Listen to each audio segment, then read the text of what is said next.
Welcome to jobs insider. आप सभी का एक बार फिर से स्वागत है हमारे ऑफिशियल यूट्यूब चैनल पर। दोस्तों, थंबनेल देखकर आपने वीडियो ओपन किया, इसका मतलब यह है कि आप एमपीपीएससी एग्जाम का एस्पिरेंट है और एमपीपीएससी की तैयारी कर रहे हैं।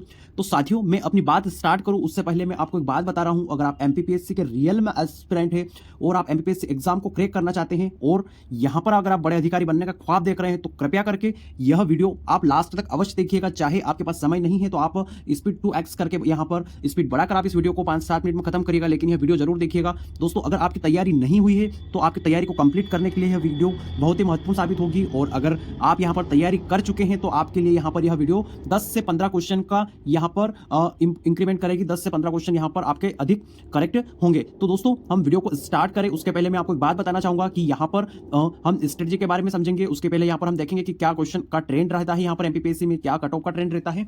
तो इन तमाम चीजों पर हमने विश्लेषण करके यहां पर यह वीडियो बनाया है। तो कृपया करके वीडियो को लास्ट तक अवश्य देखिएगा, साथ ही एक कमेंट अवश्य करेगा कि आप किस तरह की पोस्ट यहां पर चाहते हैं। तो चलिए साथियों, समय को व्यर्थ न करते हुए यहां पर वीडियो को स्टार्ट करते हैं। 2024 की एग्जाम की अगर बात करें दोस्तों, तो हर वर्ष की तरह 31 दिसंबर को नोटिफिकेशन आया था यहां पर, और डेट ऑफ एग्जाम की बात करें तो 28 अप्रैल यहां पर डिसाइड की गई है। यानी कि ये 100% कंफर्म है दोस्तों। 28 तारीख को यहां पर अप्रैल को आपकी एग्जाम हो जाएगी एनी हाउ। यहाँ पर स्टार्टिंग से अगर बात करें तो 100 दिन यहाँ पर मिले थे टाइम के लिए, लेकिन कुछ दोस्तों की यहाँ पर मुख्य परीक्षा थी, कोई और एग्जाम थी, और आपको अगर समय पर्याप्त नहीं मिल पाया है तो यहाँ पर आपके लिए हम बात कर रहे हैं सिर्फ 40 दिन की स्ट्रेटजी के बारे में। दोस्तों, एक बात यहाँ पर बता दूं आपको, यहाँ पर पहले सिर्फ 60 पदों पर वैकेंसी निकाली गई थी, और अभी आज हाल फिलहाल में हमारे पास सिर्फ 110 पद हमारे पास में है कि हाँ, हम इन 110 पदों पर यहाँ पर एग्जाम देने वाले हैं। क्योंकि आगे पद बढ़ेंगे नहीं बढ़ेंगे हम भविष्य की बात पर नहीं बात कर सकते हैं, अभी नहीं उस चीज पर जा सकते हैं। तो हमारे लिए सिर्फ 110 पद हैं, और उसी में SC ST OBC ex serviceman सारी चीजें होना है। तो इस बात को भी दिमाग में रखिएगा कि आपको 85 प्रश्न करेक्ट होने चाहिए यहां पर, इसलिए फाइट करनी है। तो इस चीज को ध्यान में रखकर आप थोड़ी तैयारी कीजिए। उसके पहले एक बार कट ऑफ पर नजर डाल ले कि क्या ट्रेंड यहां पर रहता है एमपीपीएससी में। दोस्तों, 2018 में सिर्फ 69 प्रश्न यहां पर करेक्ट हुए थे, जिसके जनरल कैंडिडेट की बात कर रहा हूं दोस्तों। 19 में यहां पर 77 कट ऑफ गया था, और 2022 में यहां पर 70 प्रश्न, 2021 में 77, और 2022 में यहां पर 80, और उसके साथ में 23 की बात करें तो यहां पर भी 80 के आसपास और 75 से ऊपर यहां पर कट ऑफ देखने को मिली थी सभी कैटेगरी की। तो ऑन एवरेज बात करें दोस्तों, तो यहां पर 75 के आसपास यहां पर कट ऑफ आपकी एमपीपीएससी की वेरी करती है, लेकिन तब जब पोस्ट 300 के आसपास या उससे अधिक हो। लेकिन यहां पर पोस्ट 110 है, तो मैं आपको पहले से बता रहा हूं दोस्तों, कोई भी मीठी बात करने में मैं बिलीव नहीं करता हूं। तो मैं आपसे पहले से बता रहा हूं 85 के आसपास यहां पर आप टारगेट बना के चलिए। बाकी चीजें यहां पर पेपर देखकर ही पता चलेगी कि किस तरह से यहां पर कट ऑफ वगैरह रहने वाली है, लेकिन हाल फिलहाल में यहां पर यह चीजें एकदम क्लियर है। उसके बाद में दोस्तों, यहां पर बात करें सब्जेक्ट वाइज क्वेश्चन का ट्रेंड, यहां पर देखिए पास्ट एग्जाम में, हालांकि इस एग्जाम में कुछ सिलेबस बदला है, लेकिन इतना भी नहीं बदला है कि हम प्रीवियस ईयर के पेपर को इग्नोर कर दें।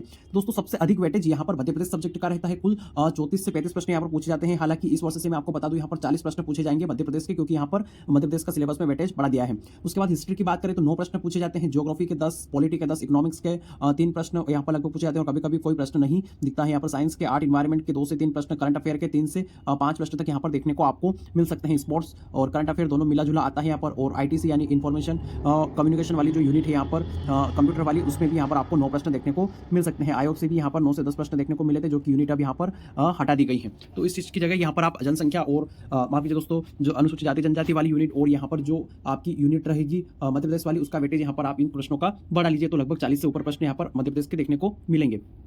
आगे अब बात करते हैं दोस्तों कुछ इंपॉर्टेंट्स बातें की, जो बातें आपको सफलता की ओर 100% ले जाएगी। ध्यान से इन चीजों को सुनिए दोस्तों, और एक बार आप स्क्रीनशॉट भी ले सकते हैं। ये वास्तव में चीजें आपके काम की हैं। सकारात्मक सोच होना बहुत जरूरी है दोस्तों, और एक दृढ़ इच्छा शक्ति कि हाँ, मैं 110 पोस्ट पर भी यहाँ पर फाइट करके एग्जाम निकाल जाऊँ। क्योंकि दोस्तों, मैं जानता हूँ, मैं एक एस्पिरेंट रह चुका हूँ, और मेरे दिमाग में यह बात स्पष्ट है कि कहीं ना कहीं ये मोटिवेशन यहाँ पर बहुत कम रहता है। अगर पोस्ट कम रहती है कि यार ये हो जाएगा वो हो जाएगा, तो आपके साथ में दृढ़ इच्छा शक्ति होना बहुत जरूरी है।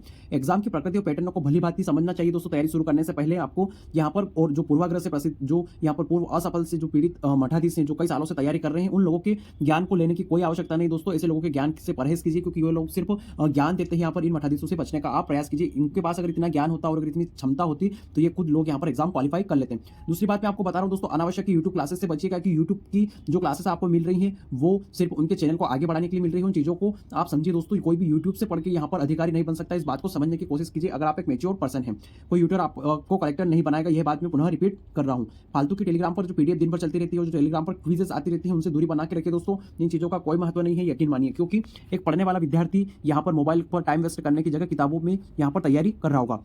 और दूसरी बात यह कि मुख्य परीक्षा को अवश्य ध्यान में रखिए कि तैयारी करते टाइम मुख्य परीक्षा का सिलेबस भी रखिए सामने, क्योंकि वहां पर भी 3-3 नंबर के जो प्रश्न है वो यहाँ पर आपके प्रीलिम्स से ही सारे को रिलेटेड हैं। तो इस बातों का विशेष ध्यान रखिए और बिना मुख्य परीक्षा के आपका सिलेक्शन नहीं होना है, यह हाल किसी भी हाल में ध्यान रखिए। यह जो रणनीति बता रहा हूं दोस्तों, इससे मैं 40 दिन में प्रीलिम्स एग्जाम पास कर सकते हैं आप, और बार बार प्रीलिम्स एग्जाम में जो कैंडिडेट फेल हो रहे हैं वो इस रणनीति को अवश्य देखिए। इस वीडियो में दी गई रणनीति के अनुसार तैयारी करने के लिए आपको किसी कोचिंग क्लासेस की आवश्यकता नहीं है, आप पूरी तरह से बुक से प्रिपेयर कर सकते हैं।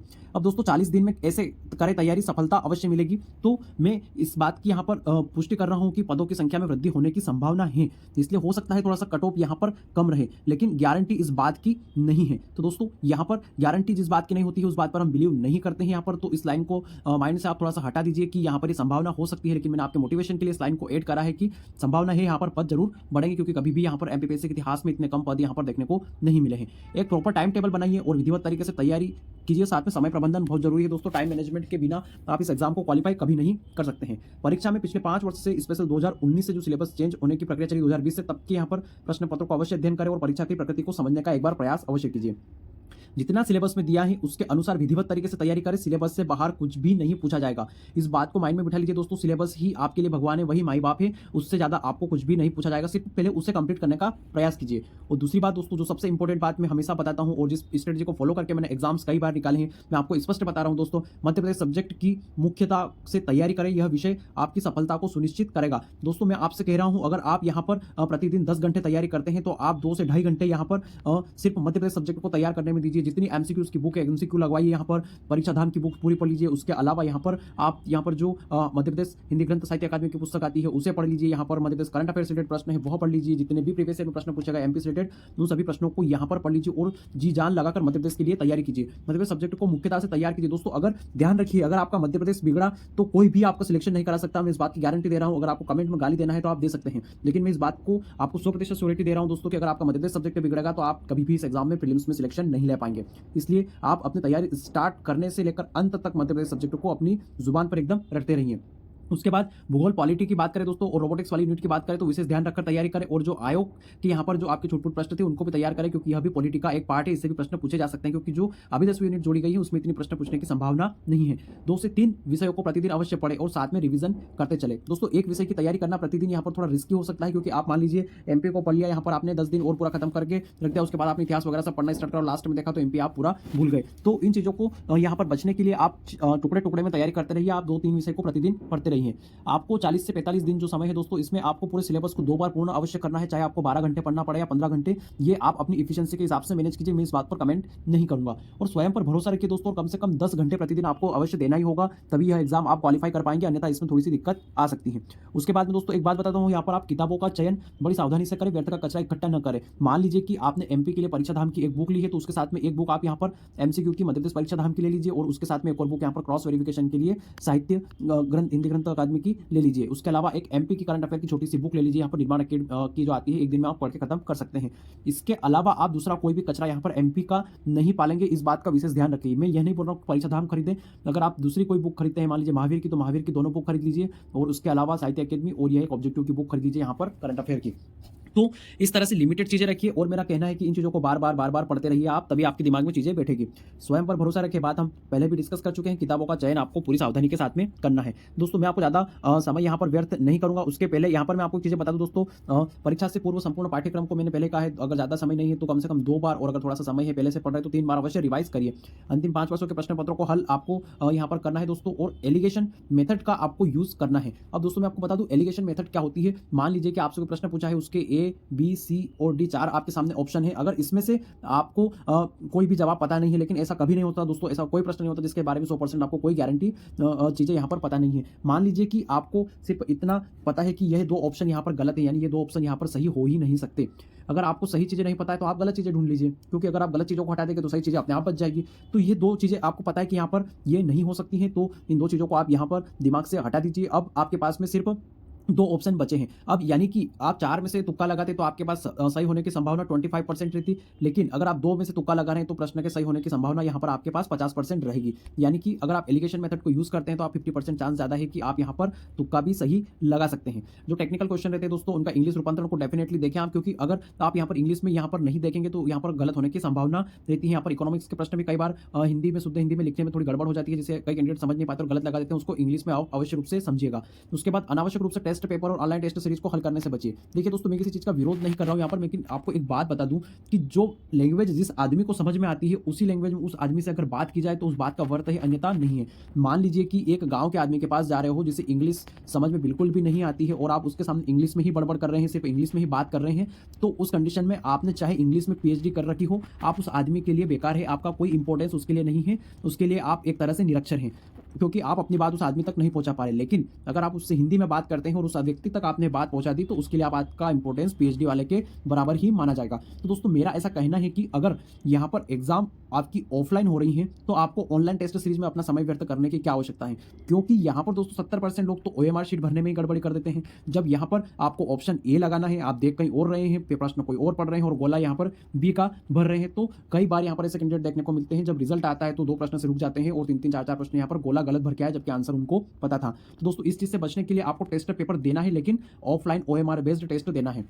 और टेस्ट के पीछे इतना भी पागल नहीं हो जाना है दोस्तों कि आप सब्जेक्टिव टेस्ट दे रहे हैं, हिस्ट्री का टेस्ट उठा के ले लिया और सिर्फ हिस्ट्री पढ़ जा रहे हो, हिस्ट्री का टेस्ट दे रहे हैं। दोस्तों, आपको सब्जेक्टिव टेस्ट नहीं देना है, आपको यहाँ पर फुल लेंथ टेस्ट ही देना है, FLT टेस्ट देना है यहाँ पर। इसके अलावा यहाँ पर सब्जेक्टिव टेस्ट नहीं देना है। और टेस्ट की बात करूँ दोस्तों, तो मैं यहाँ पर आपको बताना चाहूँगा सिर्फ 10 टेस्ट आपके लिए पर्याप्त होंगे, उससे ज़्यादा टेस्ट देने की आवश्यकता नहीं है। मैं अगर बात करूँ दोस्तों मेरे खुद की, तो मैंने टेस्ट पेपर पर कभी फोकस नहीं किया है। मैंने यहाँ पर प्रीवियस ईयर जो क्वेश्चन है उन पर फोकस किया है, उसके अलावा जो MCQs की बुक्स हैं उनसे MCQ सोल्व करने पर फोकस किया है। मैंने टेस्ट पेपर पर कभी भी ध्यान यहाँ पर नहीं दिया है, इक्का दुक्का टेस्ट यहाँ पर लगाता था। मैंने टेस्ट में यहाँ पर दोस्तों एक चीज़ देखी कि किसी टेस्ट में यहाँ पर 80 नंबर आ जाते हैं, किसी टेस्ट में यहाँ पर 60 नंबर ही आते हैं, तो इतनी बेकार तैयारी का रेशो भी व्यक्ति का नहीं रहता है। इसका मतलब ये कि टेस्ट पेपर यहाँ पर इनको बनाना नहीं आता है। कोई भी कोचिंग संस्थान यहाँ पर आयोग के माइंडसेट को नहीं पढ़ सकती है, क्योंकि हर बार पेपर का पैटर्न यहाँ पर अलग आता है। तो टेस्टों से यहाँ पर बचें, सीमित मात्रा में टेस्ट लगाए और OMR शीट से टेस्ट यहाँ पर लगाने की कोशिश करें। इन चीज़ों से यहाँ पर करने का प्रयास करें। एग्जाम के माहौल के अनुरूप पूरे 2 घंटे में टेस्ट पेपर हल करने का प्रयास करें। दोस्तों, ऐसा नहीं है कि आप बैठ गए कहीं किसी से बात कर रहे हैं, व्हाट्सएप पे रिप्लाई भी कर रहे हो, टेस्ट भी दे रहे हो और यहाँ पर आपने 1 घंटे में पेपर समाप्त कर दिया। तो दोस्तों, बिल्कुल 2 घंटे में यहाँ पर हल करने का प्रयास करें और पेपर को 2 से 3 राउंड में हल करें। ऐसा बिल्कुल भी ना करें कि पहली बार में जो आता जा रहा है उसके तुक्के भी लगाते जा रहे हैं, जैसे भी करके पूरे एक तरफ से खत्म कर दे रहे हैं। दोस्तों, यहाँ पर आप पहली नज़र में यहाँ पर 60 प्रश्न के आसपास हल करने का प्रयास कीजिए, उसके बाद अगली नज़र में यहाँ पर फिर 20 प्रश्न को सही करने का प्रयास कीजिए। उसके बाद जो 20 प्रश्न बचे हुए हैं उनके लिए आप पेपर से एकदम भिड़ जाइए, पूरी तरह से कसमकस करके जैसे भी हो यहाँ पर आंसर निकाल के हल करने का प्रयास कीजिए। तो दोस्तों, इस तरह से अगर आप स्ट्रेटजी अपनाएंगे तो आप 40 के दोस्तों 30 दिन में यहाँ पर आप एग्जाम निकाल सकते हैं, क्योंकि स्मार्ट कैंडिडेट अलग चीज़ होती है और यहाँ पर जो भीड़ की भीड़ भरी होती है वो कैंडिडेट अलग चीज़ होती है। तो 110 पोस्ट पर भी एग्जाम निकालना कोई बड़ी बात नहीं है, एग्जाम निकाल सकते हैं, लेकिन आपको अपनी तैयारी को इस तरीके से करना होगा, आपकी तैयारी को प्रभावी बनाना होगा। तो दोस्तों, अंत में मैं आपको यही कहना चाहूंगा एक बार फिर से, believe yourself, give the best and take the best. जितना अच्छा आप अपने तरफ से देने का प्रयास करेंगे उतना ही अच्छा कुदरत आपकी ओर लौटाएगी डेफिनेटली। सो दोस्तों, बिलीव योरसेल्फ और अपनी तैयारी अच्छे से कीजिए। आपके मन में अगर कोई भी सवाल है तो हम आपके लिए हमेशा उपलब्ध हैं। आप हमारे कोई से भी वीडियो पर कमेंट कीजिए, मैं आपके सभी वीडियो कमेंट्स का पर्सनली रिप्लाई करता हूं दोस्तों, और सभी कमेंट्स को मोनेटाइज करता हूं। उसके हिसाब से यहाँ पर मॉनिटरिंग करने के बाद में उनके हिसाब से वीडियो आपके साथ लाने की कोशिश करता हूं। आप आगे कौन सा वीडियो चाहते हैं और किस तरह से आपके टेस्ट में स्कोर हो रहा है, क्या समस्या आ रही है, तमाम चीज़ों पर आप कमेंट बॉक्स करके हमें अवगत कराएं, ताकि हमें यहाँ पर ग्राउंड रियलिटी पता चलती रहे। तो चलिए दोस्तों, वीडियो को यही समाप्त करते हैं यहाँ पर और मिलते हैं किसी नई वीडियो में नई खबर के साथ। तब तक के लिए धन्यवाद। मोटिवेट रहिए, पढ़ते रहिए और अपने सपनों को यहाँ पर पूरे करने के लिए जी जान लगा दीजिए, तैयारी करते रहिए। तो वीडियो में यहाँ तक बने रहने के लिए धन्यवाद। नमस्कार।